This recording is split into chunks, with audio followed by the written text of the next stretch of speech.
In Argentina, deputies granted a majority opinion for the so-called Omnibus Bill on the eve of the call for a national strike against Javier Milei's government.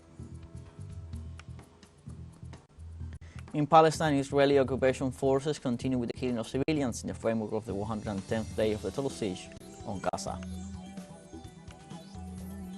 In Russia, a military aircraft carrying 65 Ukrainian prisoners of war crashed in western Belgorod. Hello, welcome to From the South. I'm Luis Alberto Matos from the TeleSUR studios in Havana, Cuba. We begin with the news. In Argentina, on the eve of the call for a national strike against the government of Javier Milei, deputies granted a majority opinion for the so-called Omnibus Bill, in spite of multiple dissenting opinions. Argentine legislators dealt in commissions with the initiative that contemplates public emergency privatization limitations to protest increase of withholdings, capital laundering, and a reform of the state. In this regard, the majority opinion obtained by the ruling party has 55 signatures, of which 34 are in dissidence. This way, the bill is ready to be debated in the lower house in a marathon session to be held on Thursday and Friday. Demonstrators from a mix of social groups gathered outside the residence of Argentina's President Javier Milei on Tuesday to demand for more state aid. The rally comes a day before trade unions and political forces called for a strike against the government's economic reforms. Demonstrators demanded more food, tools, and infrastructure for the soup kitchens they run in deprived neighborhoods. President Milei is pushing for a drastic reduction of the fiscal deficit with a range of austerity measures that has put trade unions, left-wing parties, and popular sectors on the warpath. The opposition aligned grassroots social movement Barrios de Pie and other social organizations maintain that more and more people suffer from an emergency situation amid skyrocketing food prices and the lack of formal work. Our concern is that food is lacking. There is already hunger in our people then, and we see that the government does not announce public policies for our sector. The only thing it announces for this sector is a heavy hand. Tomorrow there will be a forceful mobilization where the entire people will come out. Not only to repudiate, but to demand that this austerity law not pass through Congress. Haiti suffers from a serious humanitarian and security situation which exacerbates the social instability and poverty caused by centuries of colonial and neo-colonial plunder, underdevelopment, and foreign intervention. To update us from the current situation facing that sister Caribbean nation and its struggle for its definitive independence, our collaborator Danny Shaw talks with Esa Jules, leader of MOLGAF, the Movement for Equality and Liberation for All Haitians. During the conversation, the Haitian social and political activist tells us about the true nature of the so-called gangs and their attacks on the civilian population. The so-called gangs are actually paramilitaries that are attacking Solino and Fort National and our neighborhoods. There are already estimates that set the number of internal refugees in all Haiti between 300,000 to 500,000 who are suffering from this paramilitary war against the civilian population of Port-au-Prince. We want to continue mobilizing against their dictatorship, but the paramilitaries continue attacking us, displacing us, burning our houses. They have murdered several relatives of our comrades. It is important to continue mobilizing the neighborhoods against colonialism, and now we are facing the threat from Kenya. The imperialism wants to use Kenya to invade Haiti with over 1,000 or 2,000 soldiers, and all the weapons that are being used in this war against the population come from the United States. In another part of the conversation, Isaiah referred to the struggle for the country's independence and its present and future challenges. We have to dismantle the conventional discourse. They have been haunting us, the popular leaders. Those who have resisted and fought for many years for a total economic and political change in Haiti. February the 7th is the historical day of the general elections.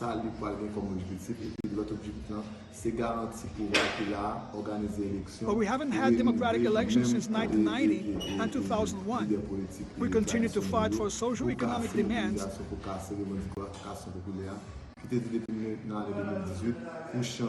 Because we don't believe in the traditional system that continues to exploit and repress us. In the fields and in the free trade zones where they exploit the cheap labor force.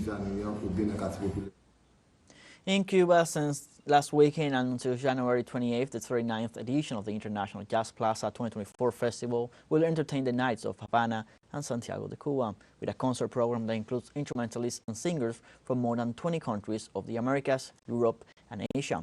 From Havana, our correspondent Fabiola Lopez tells us more about it. For a week, Havana will once again have jazz as its soundtrack. The Mason Martí Theater is just one of the many stages where jazz lovers from all over the world will be delighted during these days.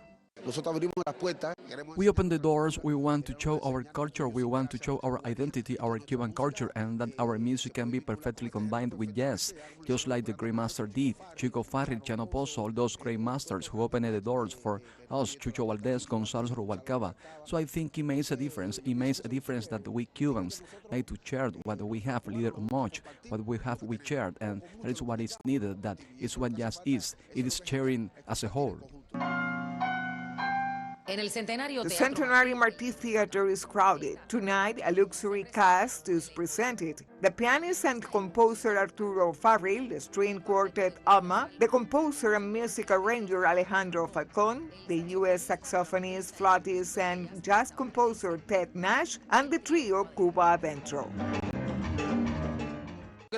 I think Cuba has something sexy. It has something that says that everyone wants to come to Havana to know what the Cubans have. They are so talented, they have so much salsa, and it is still a country that people want to discover. So when you get here, you realize that there is so much accessibility to culture that is so close to you that you really don't see in any country. Really, the work that is being done in art school is wonderful, and everyone who comes here can enjoy it in first hand. This time, the International Festival Jazz Plaza 2024 makes a difference with the fusion of music and dance. On this occasion, the dancers of the Malpaso Company delight the audience. Afro-Latin music, the music of Cuba, the music that we are celebrating in this festival is the music of the future. When there are no borders, there are no wars. Here we are practicing modern music. Will be intense days that include two international conferences, one in Havana and another in Santiago de Cuba, to exchange on jazz. 184 concerts in the capital and 74 in the most Caribbean of Cuban cities, with more than 150 artists from 21 countries, including 92 from the United States, and all, as the slogan of the event says, flow at our own rhythms. Some people say that without Cuba there is no jazz. Is that true? That may be true. I mean, Cuba has all the elements of jazz, the Afro rhythms and European harmony that jazz has. So, who's to say who's first, the chicken or the egg? But I think Cuba might be the winner. Jazz is freedom. Jazz is the mixture. It is something that characterizes us. There is musicians, improvisation. Improvisation is very important, and above all because we share with each other. We listen to each other.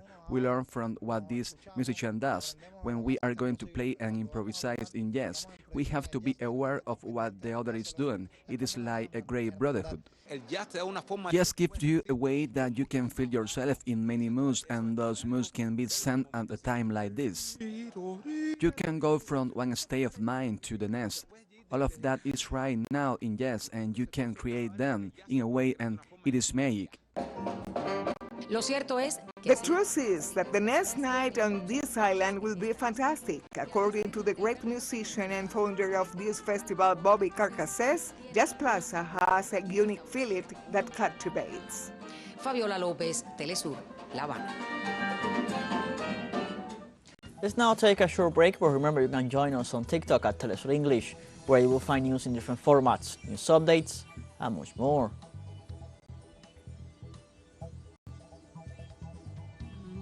Other stories coming up. Stay with us.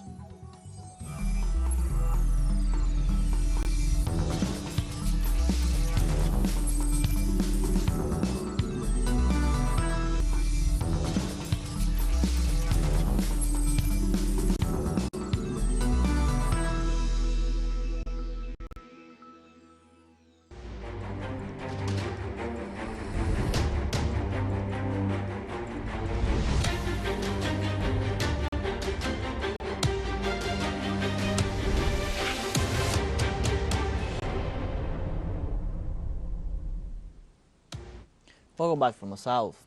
On Wednesday, the Palestinian authorities announced the killing of civilians by Israeli attacks in the framework of the 110th day of the total siege on the Gaza Strip.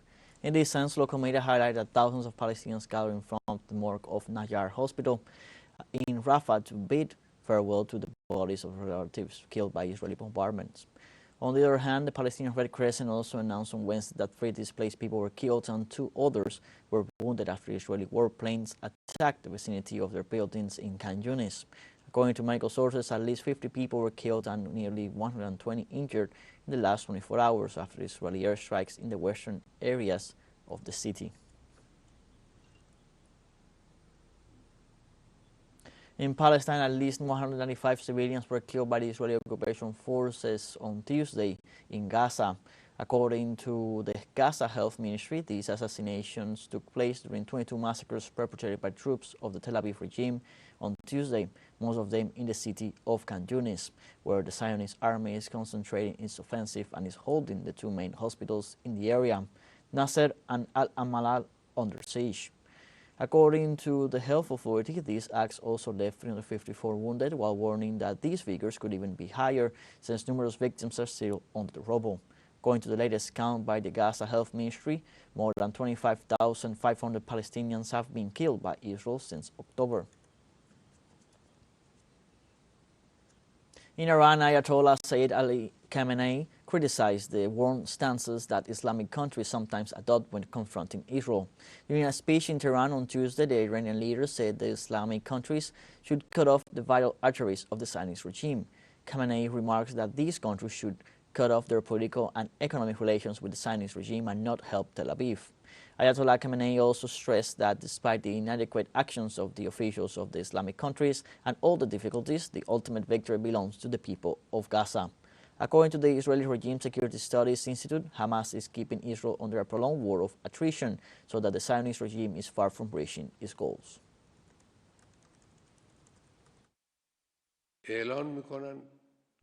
Muslims say there must be a ceasefire. Well, a ceasefire is not in your hands. It rests in the hands of that wicked enemy, Israel. It doesn't make a ceasefire. You sit down and ratify something that is not under your control. There are things that are in your hands, but you don't ratify them. What is that? Cutting off vital veins to the Zionist regime. This is in your hands. You can stop helping and supporting Israel. You can sever political and economic ties with Israel. Spain's Foreign Minister José Manuel Álvarez called on Tuesday in Beirut for an immediate and permanent ceasefire in the Gaza Strip. The Spanish top diplomat also called for the release of all hostages after a meeting with Lebanon's caretaker Prime Minister Najib Mikati.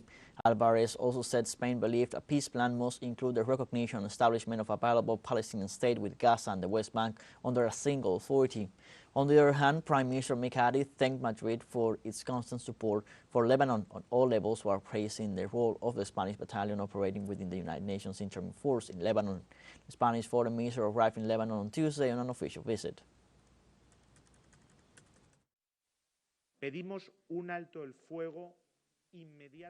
We ask for an immediate and permanent ceasefire, and we ask for the immediate and unconditional release of all hostages. As you know, the International Peace Conference is a Spanish proposal, and therefore we will be an active country in the development of the peace plan presented yesterday by the High Representative of the European Union, Josep Borrell, at the end of the Foreign Affairs Council meeting. The recognition and establishment of a realistic and viable Palestinian state with Gaza and the West Bank under a single authority, with territorial continuity, with a corridor connecting them, with an outlet to the sea and a port in Gaza, with its capital in East Jerusalem. The United Nations Security Council is holding a high-level open debate Tuesday to discuss the Middle East conflict, while the region is considered a powder keg by the Secretary General himself.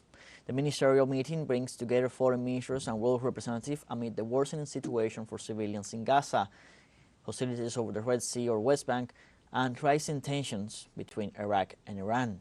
United Nations Secretary General Antonio Guterres again called for redoubled efforts to prevent the conflict from spreading further. He said he would not relent in his call for an immediate humanitarian ceasefire and the unconditional release of all hostages in the Strip. We have a second short break coming up, but before we invite you to join our WhatsApp community for our English-speaking audience, you can scan the QR code on screen to join directly and share the link to reach more people. Constant news coverage of Latin America and the Caribbean as well as the rest of the world. Stay connected and informed with TeleSUR. Final short break, don't go away.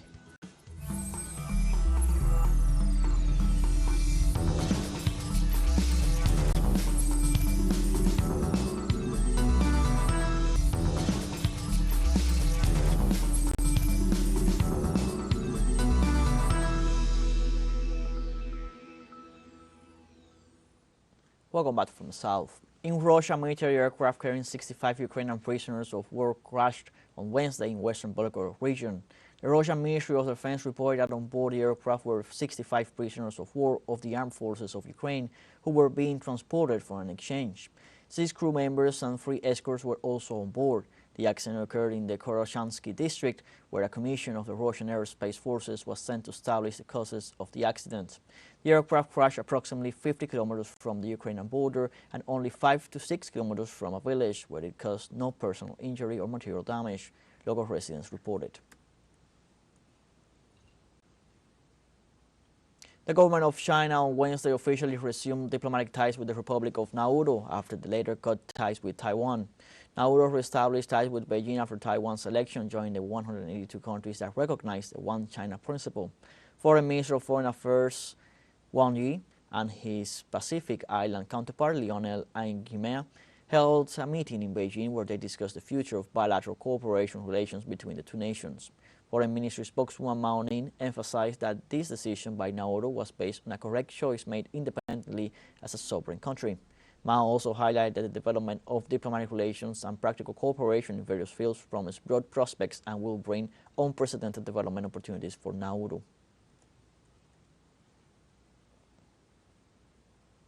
Turkish parliament deputies voted Tuesday in favor of Sweden's accession to NATO. The approval comes 2 years after Stockholm, together with Helsinki, applied for membership in the US-led alliance. Despite the approval of the Nordic countries' NATO membership, some politicians oppose Sweden's membership in the alliance, claiming that not all of Ankara's demands regarding the extradition of Kurdistan Workers' Party members had been met. Likewise, the deputies cited the burning of the Quran as a reason for rejecting Stockholm's request. Sweden and Finland applied to join NATO in May 2022. Turkish President Recep Tayyip Erdogan then raised a number of objections to both applications on the grounds that both countries were protecting groups labeled as terrorists by Ankara. The Italian parliament debated on Tuesday the ratification of a controversial government decree to build detention and processing centers for migrants in Albania.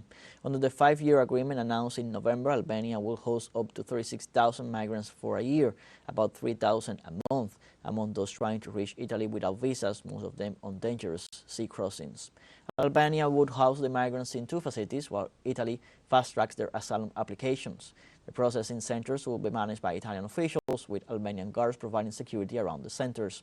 Italy has committed to pay for the construction and operation of the 2 centers under Italian jurisdiction. A car rammed into a roadblock put up by protesting farmers in the southwestern French department of Ariège on Tuesday, killing a woman and seriously injuring her husband and teenage daughter. According to local police, the vehicle was traveling on the dual-lane carriageway leading to the roadblock, despite it being clearly marked as closed to traffic because of the protest. The 3 occupants of the car were taken into police custody on suspicion of involuntary manslaughter. However, the local prosecutor said that early results of the investigation suggested the car had not rammed the barrier intentionally. Farmers have been blocking roads across the country in protest at what they say are deteriorating conditions in the agriculture sector. In Germany, at least 10,000 jobs in the construction sector could be cut amidst the energy crisis. The Industrial Construction Association affirms that this is the first time that the reduction of personnel will be significant since the international financial crisis of 2008, in which more than 700,000 workers lost their jobs. The organization points out, among other causes of this situation, the drop in income from housing construction and the reduction of purchasing power. On the other hand, the increase in energy prices as part of the measures implemented by the government to face the current economic crisis.